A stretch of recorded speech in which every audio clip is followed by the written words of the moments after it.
Vamos começar fazendo a nossa oração de São Tomás. Em nome do Pai, do Filho e do Espírito Santo. Amém. Infalível Criador, que dos tesouros da vossa sabedoria tirastes as hierarquias dos anjos, colocando-as com ordem admirável no céu, e distribuístes o universo com encantável harmonia. Vós que sois a verdadeira fonte da luz e o princípio supremo da sabedoria, difundi sobre as trevas da minha mente o raio do esplendor, removendo as duplas trevas nas quais nasci, o pecado e a ignorância. Vós que tornastes fecunda a língua das crianças, tornai erudita a minha língua e espalhai sobre os meus lábios a vossa bênção. Concedei-me o discernimento para entender, a capacidade de reter, a sutileza de relevar, a facilidade de aprender, a graça abundante de falar e de escrever. Ensinai-me a começar, regei-me a continuar e perseverar até o término. Vós que sois verdadeiro Deus e verdadeiro homem, e que viveis e reinais pelos séculos dos séculos. Amém. Em nome do Pai, do Filho e do Espírito Santo. Bom, gente, então vamos lá. Seguindo aí, só situar, eu gosto sempre de situar, gente, né? Nosso curso tem 3 partes. A primeira é sobre os fundamentos da fé em Deus e na Igreja. A gente encerrou. A segunda parte é a doutrina católica. A gente tá nessa segunda parte, vocês lembram, né? E na última aula, então, o que a gente viu? A gente viu sobre o pecado. Por quê? Porque na aula anterior a essa, a gente viu sobre a vida sobrenatural. A gente viu sobre o pecado, que é aquilo que faz a gente perder essa vida, né? E afasta a gente do nosso fim último. Nos afasta de sermos plenamente humanos, certo? O pecado. Então, nessa sequência aí, bom, para que a gente tem uma vida sobrenatural? Para que a gente tem que evitar o pecado? A gente viu que para que a gente consiga se encaminhar para a nossa finalidade, que é Deus, certo? Então, qual que é a finalidade do homem? Amar a Deus, servi-lo e viver eternamente feliz com ele. Então, ter essa vida de Deus, certo? Ou seja, resumindo numa palavra, a minha finalidade é amar a Deus, ok? E aí, para a gente falar sobre o que a gente vai dizer hoje, vou ler um trechinho do Evangelho de São João, que é uma palavra de Jesus. O que Jesus falou? Ele disse, pouco antes da paixão, né? Pouco antes de ele ser entregue para morrer por nós. Ele disse para os discípulos, se me amais, guardareis os meus mandamentos. Certo? Então, a prova de que a gente ama a Deus é que a gente guarda os seus mandamentos. E aí, nessa mesma passagem, né, do Evangelho, ele fala, se alguém me ama, guardará minha palavra, e meu Pai o amará, e nós viremos a ele, e nele faremos nossa morada. E então, o que mostra pra gente? O que mostra, né, que a gente ama a Deus? É o cumprimento dos seus mandamentos. E aí, nesse sentido, qual que é o tema, então, da nossa aula de hoje, que é a nossa 14ª aula? É a lei de Deus, certo? Então, a gente viu a vida sobrenatural, tudo de maravilhoso que ela tem. Depois a gente aprendeu sobre o pecado e viu como que ele pode nos fazer perder essa vida. E agora a gente vai ver a lei de Deus, justamente para que a gente saiba o que fazer e o que não fazer. Para que a gente saiba buscar o bem e evitar o pecado, certo? E aí, por quê que eu preciso da lei? Por que é necessário para mim a lei? A gente viu lá, né, que quando os nossos primeiros pais pecaram, ou seja, pecaram, eles perderam algo, não só para si, mas para toda a sua posteridade, sua descendência. O que foi esse algo? Eu sempre fico falando. O que foi aquilo que Adão e Eva perderam ao pecar? O dom da integridade, certo? O dom da integridade, ele incluía, além do estado de graça, né, da graça habitual, incluía também a ciência infusa, enfim, o domínio das paixões. E Então, eles tinham o estado de graça e eles tinham o dom da integridade. Então, ele, no dom da integridade, domínio das paixões, ciência infusa, incorruptibilidade do corpo e tudo. Quando, com a redenção, né? Cristo recupera para nós, através do batismo, dos sacramentos, o estado de graça, mas a gente não recuperou aquele dom da integridade com os nossos primeiros pais. Então, a gente continua nascendo com o pecado original, que é essa tendência, né? Essa confusão, esse descasamento entre o que a inteligência enxerga e o que a vontade quer. Por isso que a vida do homem é uma luta. Então, por causa do pecado original, a gente tem um estado assim de confusão, fraqueza, misturado com burrice, sabe? Em todos nós, que dificulta que a gente enxergue o bem que deveria ser evidente para nós. Então, Deus, na sua infinita misericórdia, ele vem trazer os seus auxílios, certo? E aí, vamos ter em mente 2 auxílios de Deus muito importantes para que a gente consiga viver a vida que ele espera que a gente viva. Que 2 auxílios são esses? A lei, que é o que a gente vai ver hoje, e a graça. A gente já viu lá na vida sobrenatural o que é a graça atual, as graças que a gente recebe. Mas a lei também é um poderoso auxílio. Tanto a lei quanto a graça são mostras da paternalidade, da generosidade de Deus. E a gente tem que entender que Deus, ele é o mais perfeito de todos os pedagogos, certo? Deus tem a pedagogia perfeita para nós. A Gisele tá pedindo para eu compartilhar a oração. Eu vou compartilhar, Gisele. Agora que eu vi. Eu vou compartilhar. É a oração de São Tomás para antes dos estudos. É muito boa. Perdão, então, retomando aí. Deus é o mais perfeito de todos os pedagogos, ok? E então, na sua pedagogia, ele nos deu a lei e ele nos dá também a graça. E é interessante ver como que, para construir, pavimentar o caminho da redenção, depois da queda, Deus começou com a lei. Então ele começou chamando um povo lá atrás, apresentando uma lei, vocês lembram? Lá no Antigo Testamento, a antiga lei para Moisés e tudo.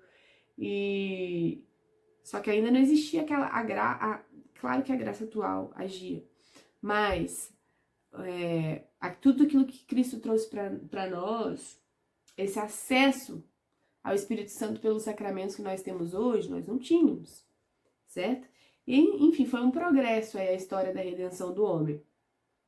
E aí a gente tem que ter em mente o quê? 2 coisas sobre a lei e a graça. O que a lei faz? O que a lei de Deus faz pra gente? Ela nos mostra o caminho que a gente tem que seguir. Isso é muito importante. Então a lei vai mostrar pra gente o caminho que a gente não consegue enxergar. E o que a graça vai fazer? A graça, ela vai nos dar o sustento que a gente precisa para percorrer esse caminho difícil. Então, eu vou olhar um caminho íngreme, eu tenho que escalar uma montanha, enfim. E a graça, as graças todas que a gente recebe, vai dar pra gente o que a gente precisa. Em cada momento,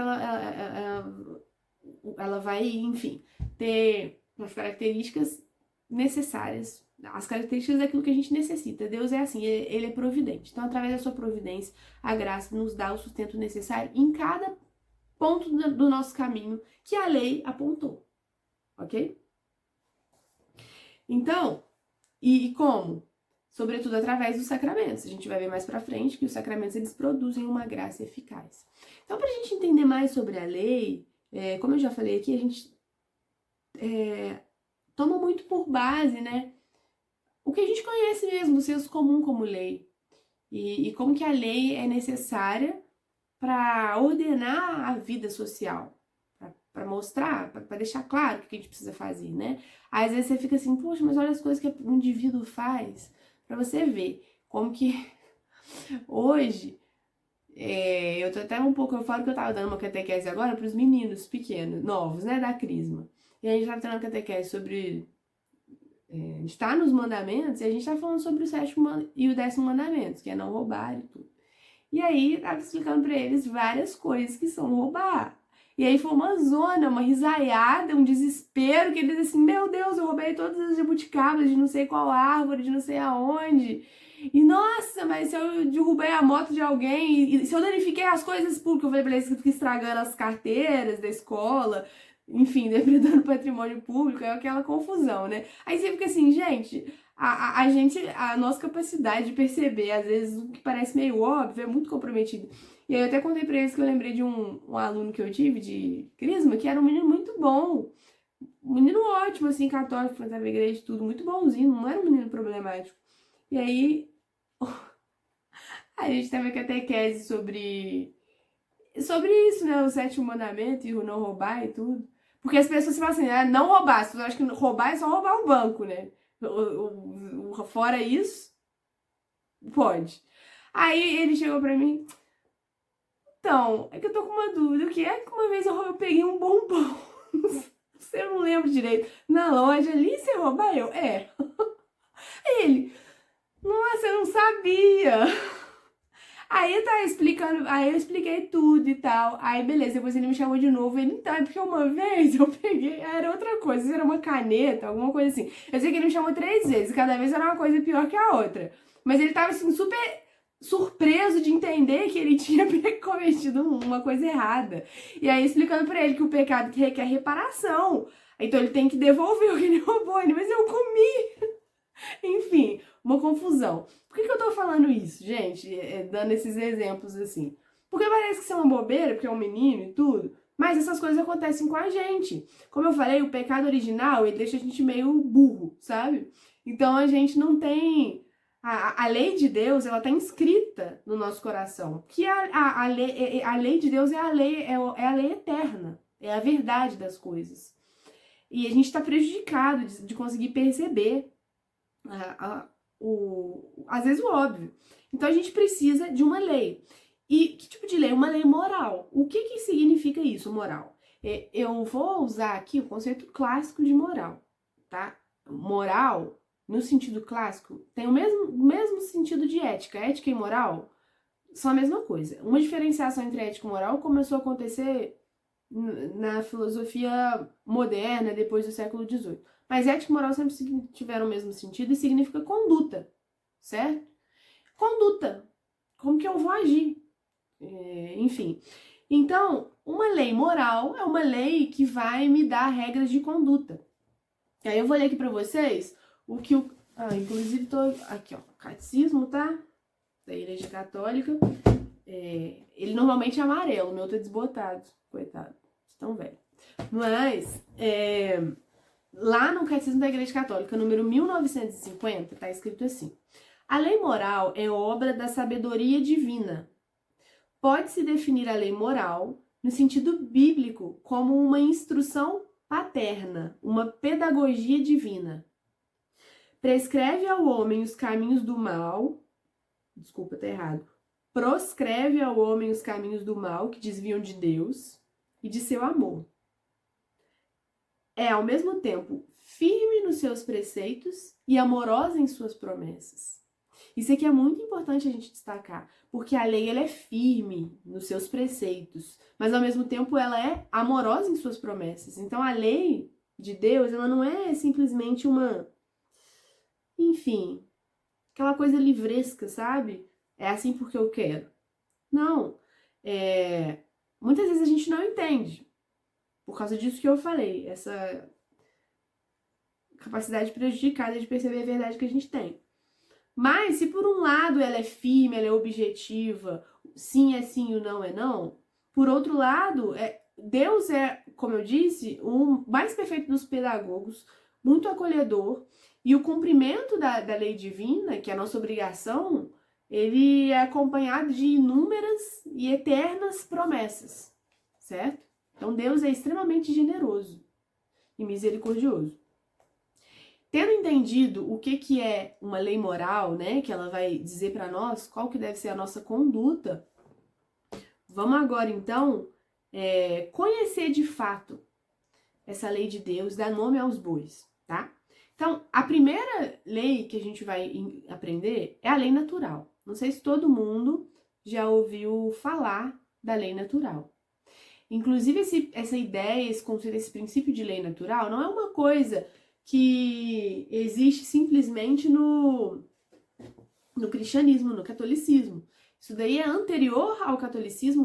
Os filósofos antigos, eles já falavam sobre uma lei natural. O que seria essa lei natural?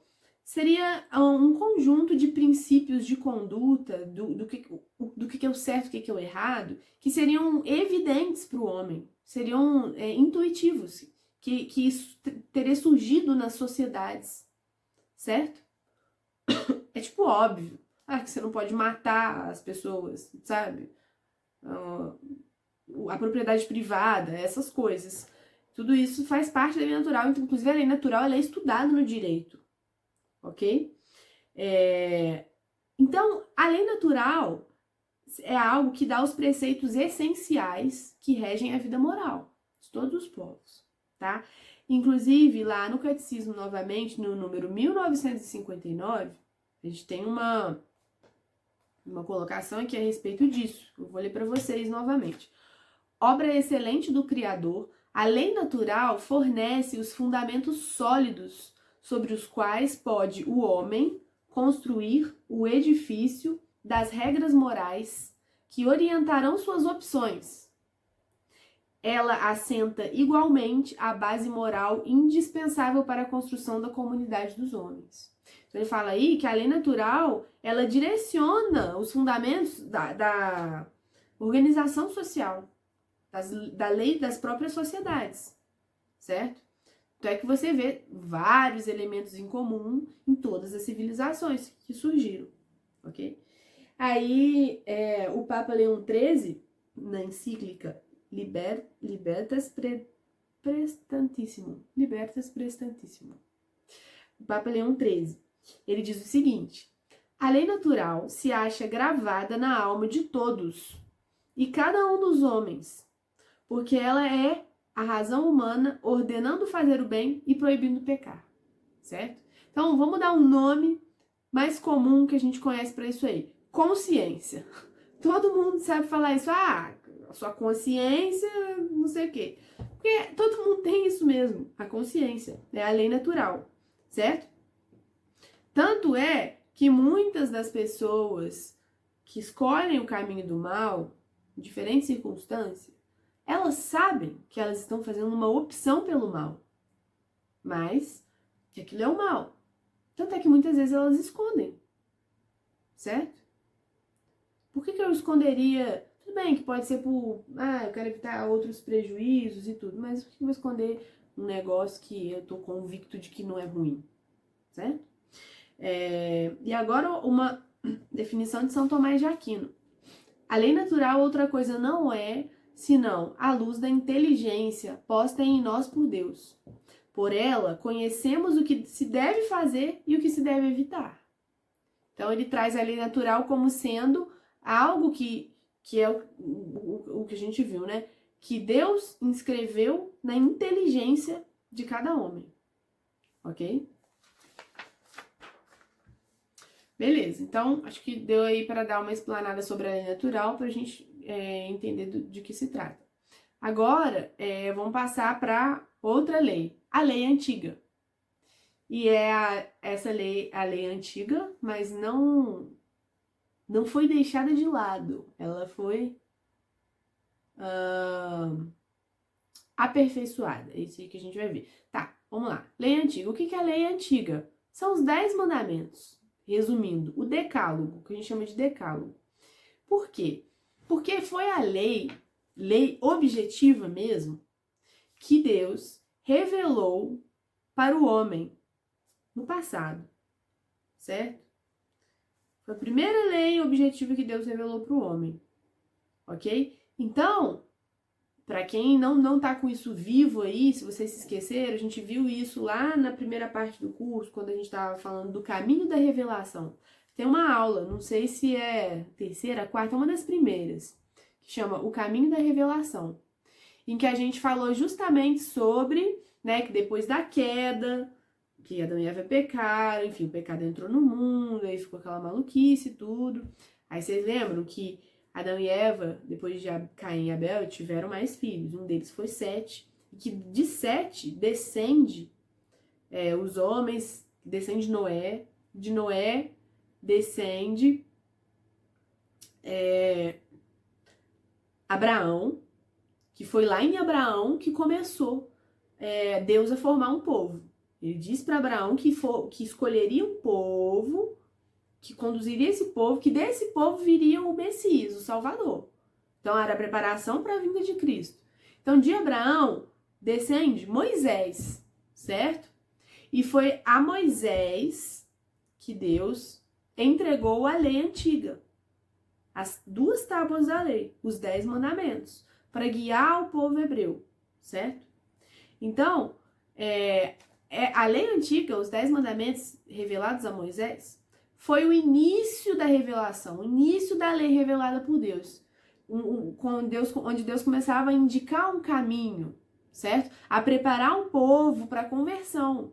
Então, olha como que Deus, Deus age como um perfeito pedagogo na vida individual de cada um. E eu tenho certeza que cada um de vocês, se olhar para a sua história, vai perceber a ação de Deus dessa forma, como um pai que pacientemente, da maneira adequada, vai educando, conduzindo, ensinando, pouco a pouco na nossa história pessoal.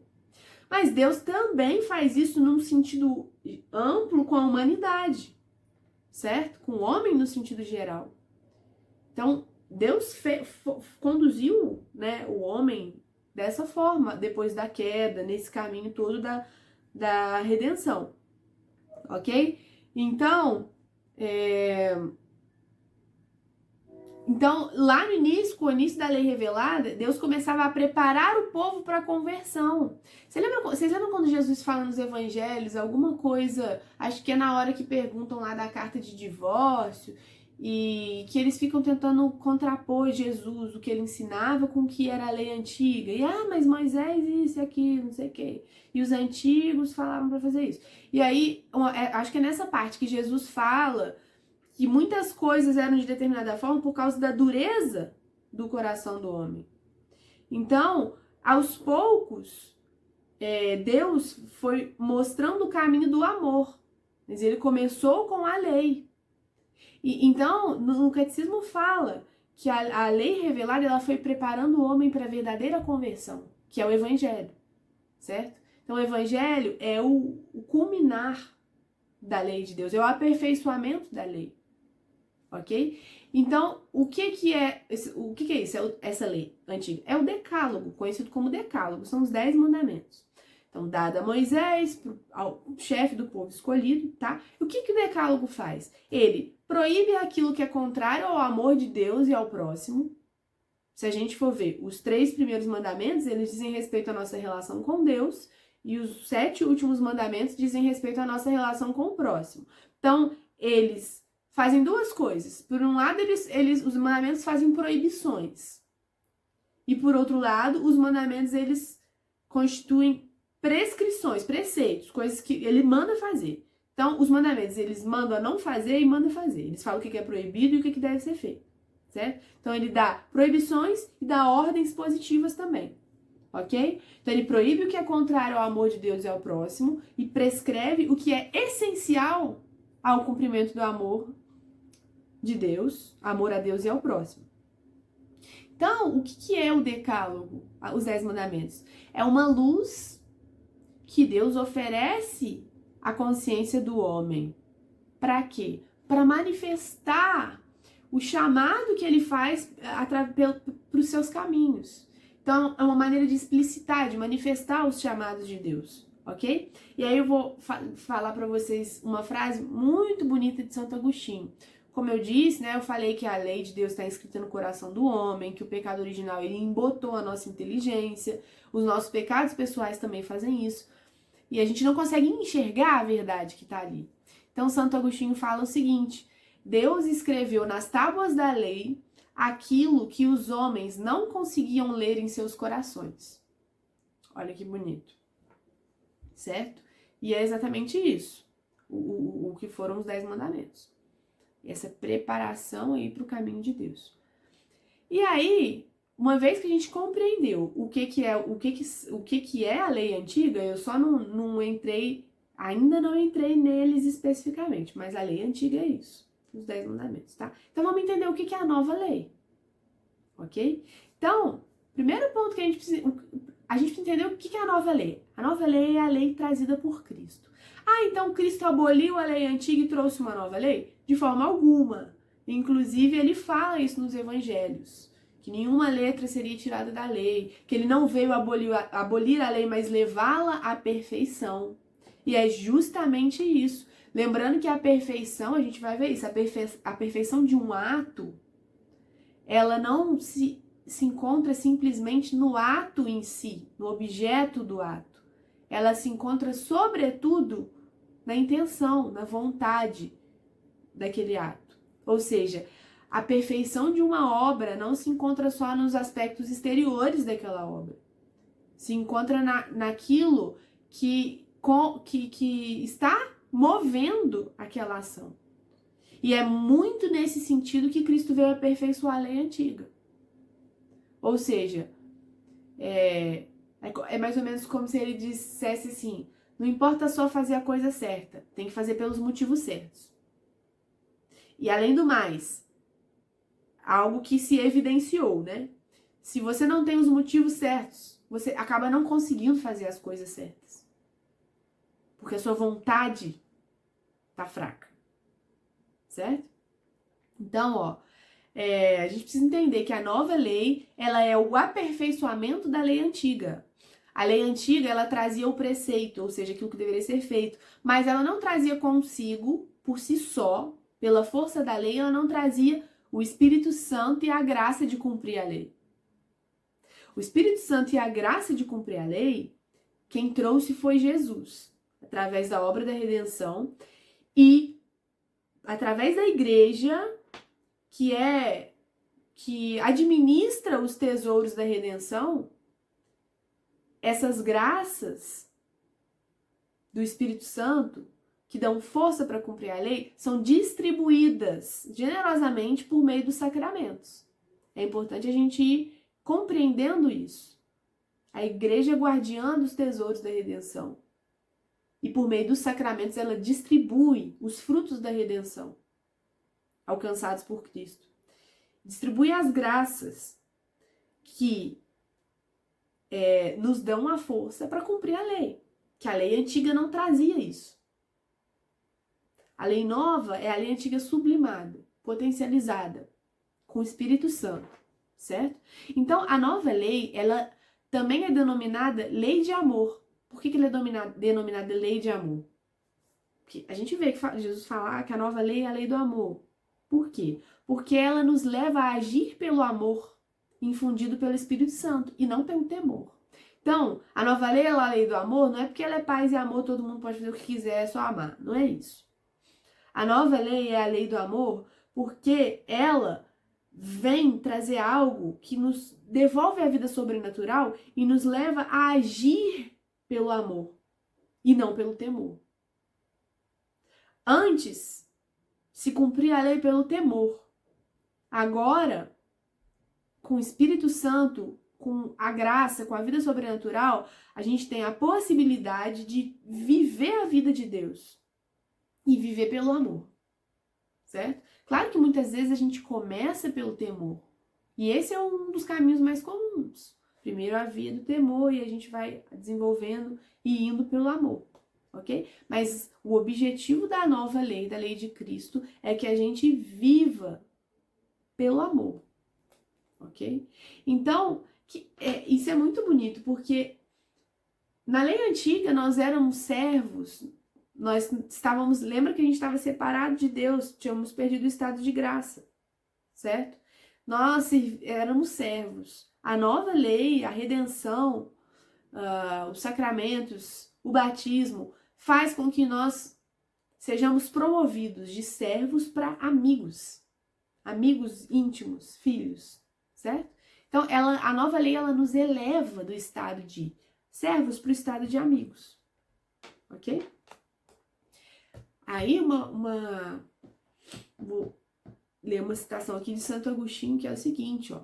Aquele que quiser meditar com piedade e perspicácia o sermão da montanha, aquele sermão de Nosso Senhor, que está lá em Mateus, capítulo 5, aquele que quiser meditar com piedade e perspicácia o sermão da montanha, que nosso Senhor pronunciou, o sermão, né, que nosso Senhor pronunciou no monte, tal como o lemos no Evangelho de São Mateus, aí encontrará, sem sombra de dúvida, a carta magna da vida cristã.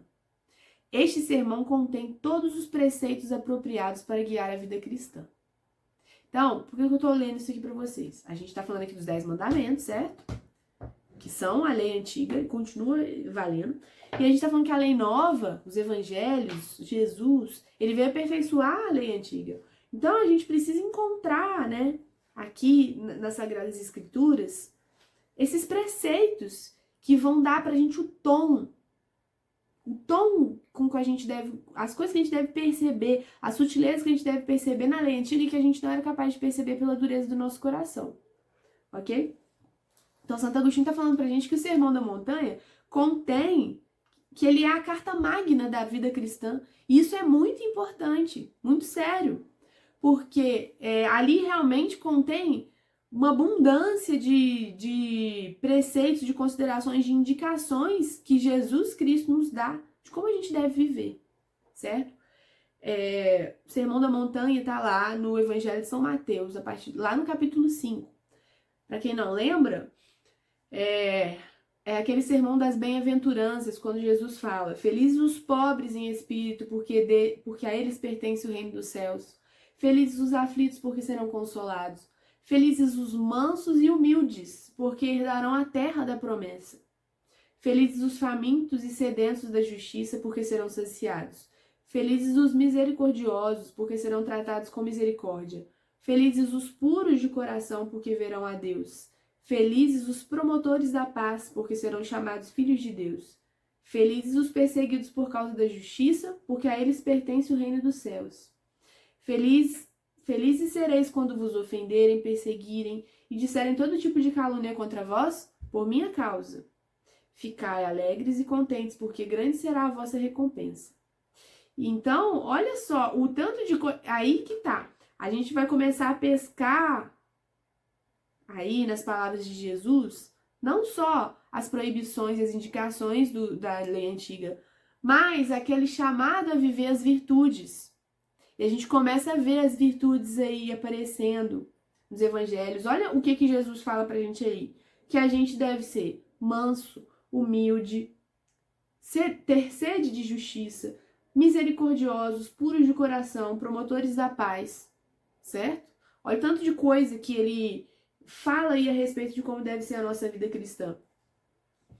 E então a gente vê que o evangelho ele reforça a lei antiga, só que além de reforçar a lei antiga, ele revela coisas que estavam ocultas já na lei antiga, mas que a gente não percebia. E ele faz novas exigências, certo? Ou seja, ele vem revelar toda a verdade divina que começou a ser revelada na lei antiga. E ele olha só, Deus nos exige, através de Cristo, que os nossos atos venham do coração. Porque Deus esquadrinha o nosso coração. Então não basta o cumprimento exterior, as exterioridades da lei, certo? Deus é aquele que conhece o coração. E isso é motivo para que a gente se rejubile de alegria. Por quê? Porque a gente sabe que a justiça está garantida. Ele me conhece de verdade. Mas também é motivo para que a gente trema, certo? Porque ele conhece as nossas intenções mais do que nós mesmos. Então, se tem uma coisa que a gente deve procurar fazer é vigiar, guardar e purificar as intenções dos nossos atos. Porque Deus as conhece. Certo? E quando a gente começa a mergulhar dentro de nós mesmos para conhecer o nosso coração, a gente começa a descobrir labirintos ali, túneis, cheio de coisa que a gente precisa tirar. A gente começa a descobrir que as nossas intenções, na maior parte das vezes, estão todas manchadas, mesmo nas nossas boas obras, e que o trabalho da vida cristã, até o fim da vida, é essa ascese, essa purificação dos nossos atos, certo? E é interessante aí, porque ali depois do Sermão da Montanha, Jesus começa a falar sobre a superioridade da nova lei e da nova justiça. Então, ele começa a explicar como que a nova lei é superior à antiga e que não veio revogar a antiga, mas levá-la à perfeição. Aí ele vai e ele detalha muitas coisas que hoje, quando a gente pega os exames de consciência, que é baseado nos 10 mandamentos, a gente vê lá, não matarás. Aí tem um monte de coisa incluída em não matarás, que não é simplesmente tirar a vida da pessoa. Isso vem também dos evangelhos. Jesus fala lá, ó, ouvistes o que foi dito aos antepassados, não matarás, pois quem matar será responsável em juízo. Mas eu vos digo, quem tiver raiva do seu irmão será responsável em juízo. Certo? Se tiverem que apresentar sua oferenda no altar, mas lembrar que tem alguém tem uma coisa contra ti, vai, faz as pazes com teu irmão, enfim. Jesus começa a dar esses detalhamentos da lei e torná-la mais exigente, certo? Depois eu recomendo fortemente que vocês leiam, eu vou falar algumas passagens bíblicas para vocês lerem, porque elas são essenciais para a compreensão da nova lei, junto com a antiga lei. As duas, para a gente ter o verdadeiro tom daquilo que Deus pede de nós, tá? Então a primeira coisa aí é o capítulo 5 do Evangelho de São Mateus.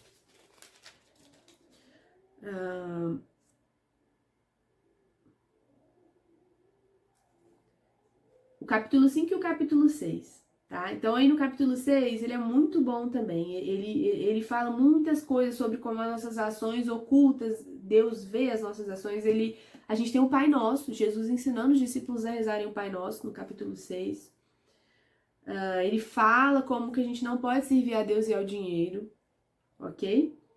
Sobre o jejum, enfim, só que eu quero ressaltar 2 pontos aqui muito interessantes, muito interessantes. Primeiro é sobre a providência de Deus, certo? Como que a providência de Deus age de forma geral e de forma particular na nossa vida. De forma geral, sempre.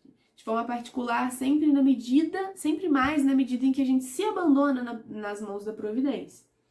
Então, e isso aqui é muito interessante, principalmente hoje em dia as pessoas vivem tão ansiosas, preocupadas, enfim, elas dão um peso tão grande para as coisas passageiras, certo? E Jesus fala aí que a gente deve ter um verdadeiro abandono da providência. Não é um abandono que deixa a gente meio hippie, sem agir, sem fazer nada e tudo. Mas é um abandono que faz com que a gente faça tudo sem colocar o coração naquilo, se entregando nas mãos de Deus. Ele conclui dizendo que a gente deve ter todo o cuidado e interesse pelo reino de Deus, pelas coisas eternas, pela justiça de Deus, e que o resto vai ser acrescentado. E aí ele fala pra gente que a cada dia bastam as suas penas, ou seja, a cada dia bastam as suas preocupações. Você tem que viver hoje, tem que procurar ser santo hoje. Não sei qual santo que diz, serei santo se for santo hoje. E aí é só isso, certo? Logo depois, ele fala aí, ó, pra gente não, sobre o juízo que a gente faz das pessoas, com o julgamento com que julgardes sereis julgados. Todas essas particularidades aí da lei. E aí depois, passando aí dessa parte do Evangelho de São Mateus, lá na carta aos Romanos, capítulo 12, carta aos Romanos, capítulo 12,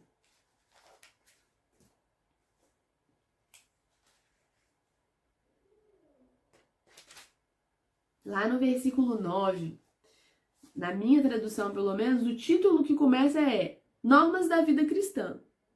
Ou seja, é exatamente isso, Normas da Vida Cristã. Carta aos Romanos, capítulo 2, versículo 9. Olha só, quantas indicações sobre como a gente deve viver. Que o vosso amor seja sincero, odiai o que é mal e abraçai o que é bom. Amai-vos uns aos outros com amor fraterno. Rivalizai uns com os outros na honra recíproca. Tende um zelo sem desfalecimento, sede fervorosos de espírito e servi ao Senhor. Alegrai-vos na esperança, perseverai na tribulação e sede constantes na oração. Socorrei os santos que sofrem necessidades. Esforçai-vos na hospitalidade, exercei a hospitalidade solicitamente. Abençoai os que vos perseguem.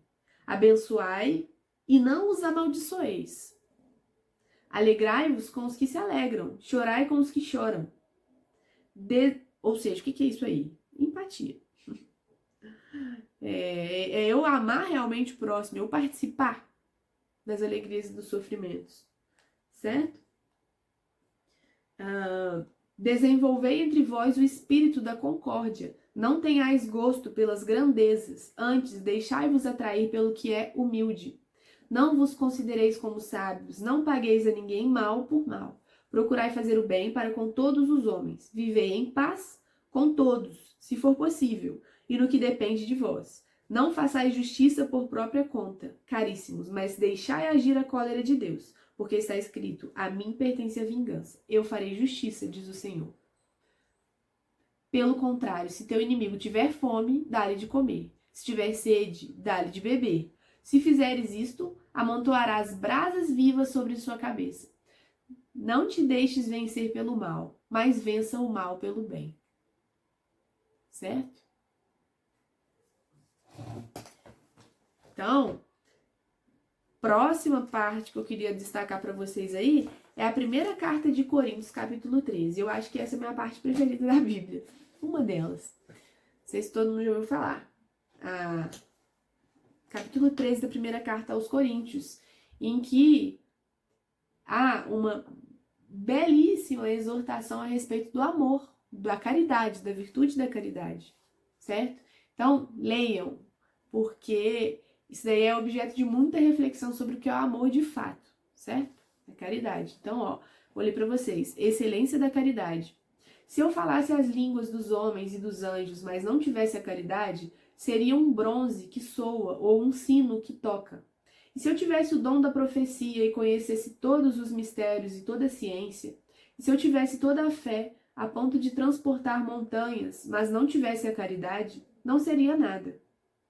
Ainda que distribuísse todos os meus bens para o sustento dos pobres e entregasse o meu corpo para ser queimado, se não tivesse caridade, isso não me serve de nada.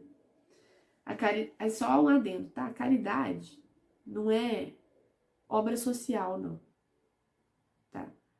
Obra social pode ser feita, movida pela verdadeira caridade ou por outros motivos. Ou seja, ela está incluída. Mas a caridade aqui é a virtude teologal da caridade, que é aquele profundo amor a Deus e ao próximo. O verdadeiro amor às pessoas, o amor divino, certo? A caridade aqui é o amor. Eu vou até ler como amor, tá? O amor é paciente, o amor é bondoso, não é invejoso. O amor não é arrogante, nem orgulhoso. Ele não faz o que é inconveniente, não busca o seu interesse. Não se irrita, nem se julga ofendido. Não se alegra com a injustiça, mas se alegra com a verdade. Ele tudo perdoa, tudo crê, tudo espera e tudo suporta. Então, quando a gente fala que ama alguém, a gente vem aqui e lê a primeira carta aos Coríntios, capítulo 13, para ver, será que eu amo mesmo? Eu tô fazendo isso aqui? Então, a caridade nunca passará, o amor nunca passará. Pelo contrário, as profecias vão desaparecer, as línguas vão acabar, a ciência desaparecerá, porque o nosso conhecimento é imperfeito e nossa profecia também. Mas quando vier o que é perfeito, desaparecerá o que é imperfeito. Assim, quando eu era criança, falava como criança, sentia como criança, pensava como criança. Mas quando me tornei homem, deixei as coisas de criança. Agora vemos por espelho, de maneira confusa. Mas então veremos face a face. Agora conheço de modo imperfeito, mas então conhecerei como sou conhecido. Agora essas três coisas permanecem: a fé, a esperança e o amor. Mas a maior delas é o amor. Certo?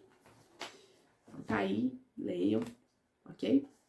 Agora, quero falar para vocês da carta aos Colossenses, capítulo 3. Lá na carta aos Colossenses, capítulo 3, olha só o que a Escritura traz pra gente. Manda a gente buscar as coisas do alto, certo?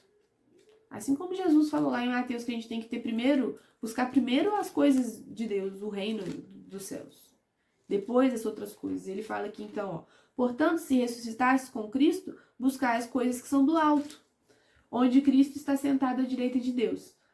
Afeiçoai-vos às coisas do alto e não as da terra. Ou seja, afeiçoai-vos.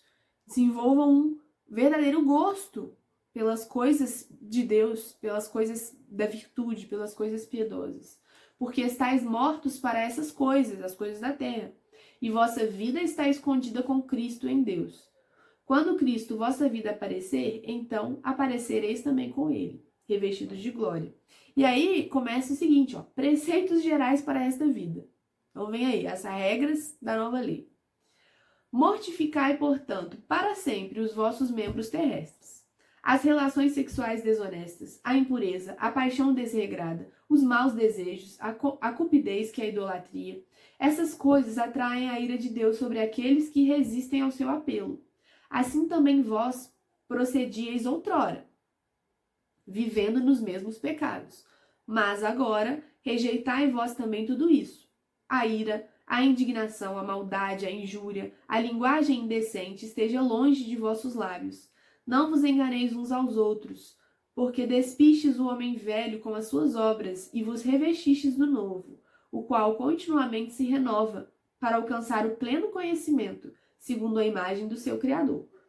Esta é a razão pela qual não existe mais pagão ou judeu, circunciso ou incircunciso, nem inculto, nem selvagem, nem escravo, nem livre, mas somente Cristo, que é tudo em todos. Ou seja, o que distingue o homem é se ele cumpre a lei de Deus ou não. Essa é a verdadeira distinção da justiça, e nenhuma outra, certo? Por isso, revestir, isso aqui é muito bonito, muito importante, olha só. Revesti-vos de toda ternura, bondade, humildade, delicadeza, paciência com os escolhidos de Deus, seus santos e muito amados. Suportai-vos uns aos outros, perdoai-vos mutuamente, sempre que alguém der a outro um motivo de queixa. Como o Senhor vos perdoou, assim também vós. Mas, sobretudo, distingui-vos pela caridade, que é o laço da perfeição. Então, essa passagem é muito bonita, olha só. A caridade é o vínculo da perfeição. Ou seja, ela nos distingue enquanto cristãos. É assim que a gente se distingue do resto do mundo, pela caridade, ok? E aí, para finalizar aqui, ó, enfim, vivei sempre agradecidos. Certo? Vivei sempre agradecidos, enfim. E aí, para finalizar aqui essas passagenzinhas bíblicas, para vocês notarem aí também, Efésios, capítulo 4. Outra exortação de como a gente deve viver, ó. Vivais de um modo digno da vocação a qual fostes chamados, com toda humildade, doçura e paciência, suportai-vos uns aos outros com caridade, cuidadosos em conservar a unidade de espírito pelo laço da paz. Certo? Então, assim, a gente tem um monte de coisas aí a respeito da nova lei, mostrando pra gente como que, de fato, o que deve ser a pedra de toque de como a gente cumpre a lei de Deus, ok? E aí, é o seguinte, a gente vai falar com detalhes. Bom, eu quis trazer aqui mais esses detalhes sobre a lei de Deus, o que ele manda, inclusive sobre os 10 mandamentos, porque a gente precisa examinar a nossa consciência para ver se a gente está cumprindo a lei de Deus.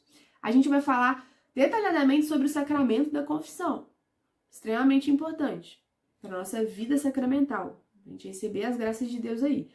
E aí a gente vai falar sobre esses detalhes, certo?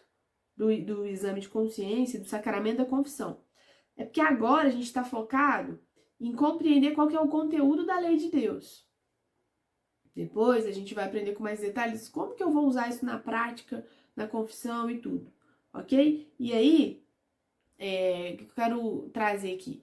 Tá, mas quais são os critérios objetivos que eu vou usar para analisar a minha consciência, o conteúdo da lei de Deus.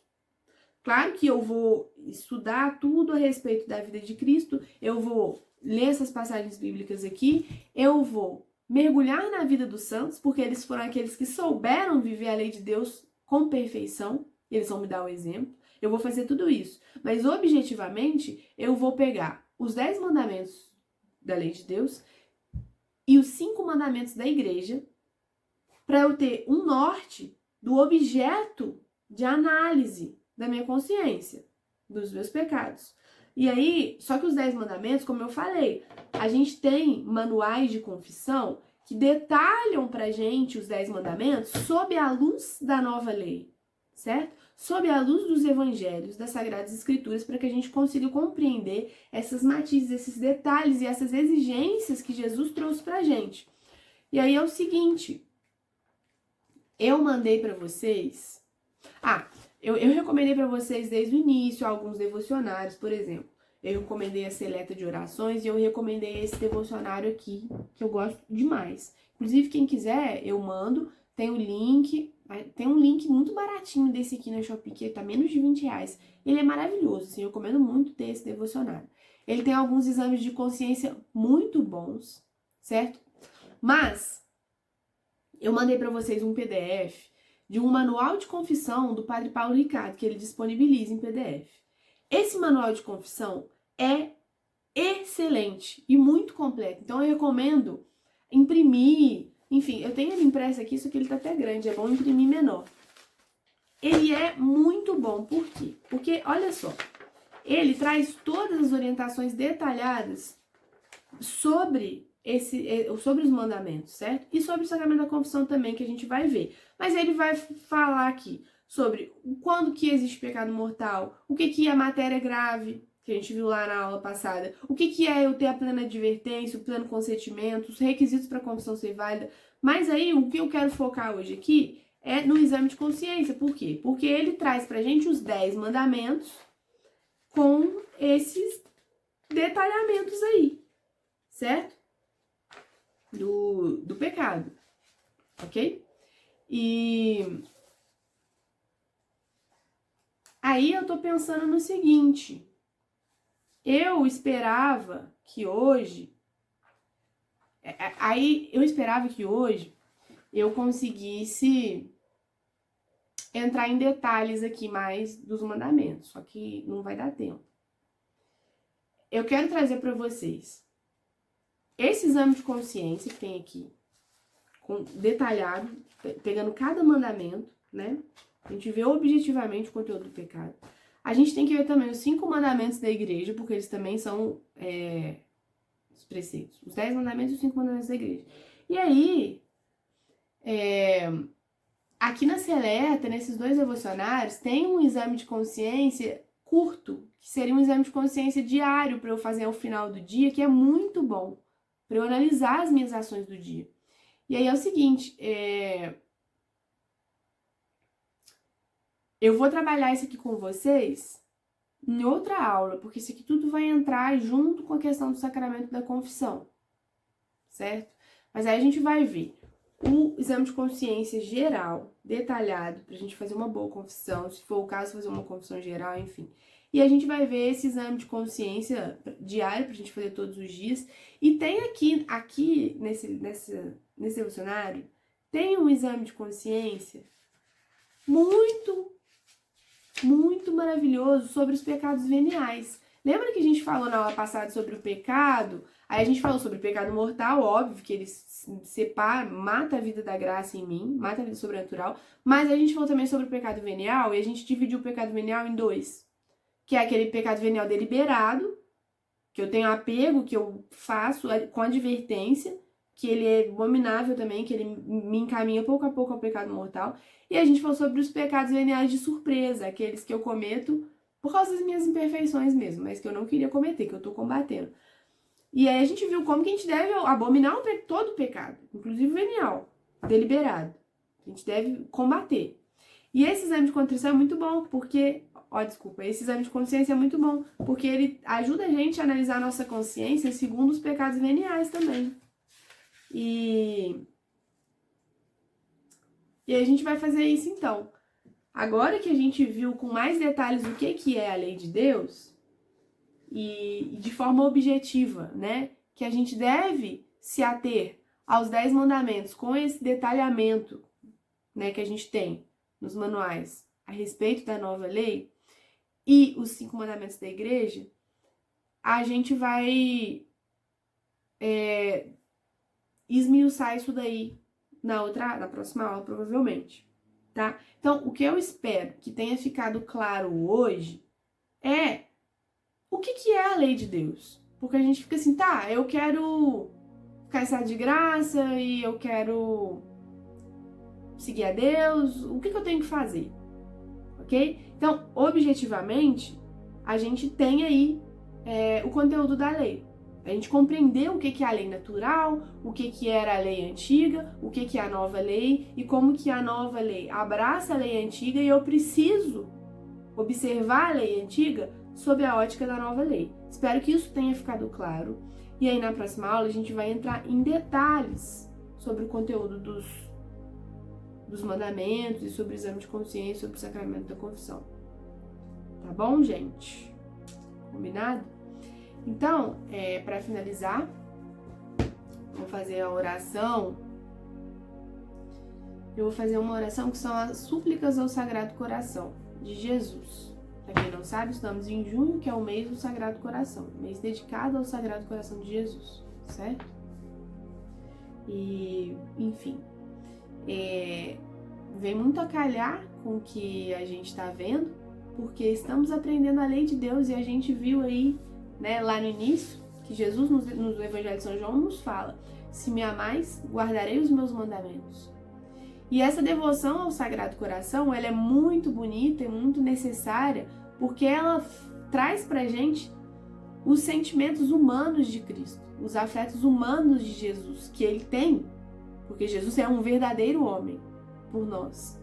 E como ele é sensível ao nosso afeto, enfim, às nossas ofensas, e ele diz: se me amais, guardarei os meus mandamentos. Então Jesus está pedindo: mostra que você me ama, guarda os meus mandamentos. Por isso a gente deve ter o maior zelo possível para conhecer quais são os mandamentos e como que eu devo colocá-los em prática, certo? Então, vamos pedir para o Sagrado Coração de Jesus esse conhecimento e essa sensibilidade àquilo que é caro para ele, aquilo que agrada e desagrada o Sagrado Coração. Que a gente possa realmente cumprir a nossa vocação, que é a santidade, e buscar amar a Deus cada vez mais, de maneira verdadeira e concreta na nossa vida, tá? Então vamos lá. Em nome do Pai, do Filho e do Espírito Santo. Dai-me vosso coração, ó Jesus, meu divino amigo. Sei que não posso fazer pedido que mais vos agrade e mais convenha à minha vileza extrema, sendo vosso coração só amor e misericórdia. Dai-me vosso coração, Jesus, para que tome o lugar do meu. Que meu pobre coração se perca em vosso divino coração, como a gotinha de água que se perde no oceano. Dai-me vosso coração, Jesus, para que com ele eu ame a vossa Mãe Santíssima, vossos anjos e santos. Dai-me o vosso coração, Jesus, para que com ele eu ame meus irmãos, amigos e até inimigos. Dai-me vosso coração, Jesus, e amarei as almas, todas as almas, e por todas me sacrificarei, como vós, Jesus, as amastes e por todas vos sacrificastes. Dai-me vosso coração, Jesus, e sereis a minha vida, e poderei dizer: vivo eu, mas já não eu, é Jesus que vive em mim. E dai-me a graça, ó Jesus, eu vos suplico, pelo vosso preciosíssimo sangue, de ir um dia contemplar-vos no face a face eterno do céu. Assim seja. Em nome do Pai, do Filho e do Espírito Santo.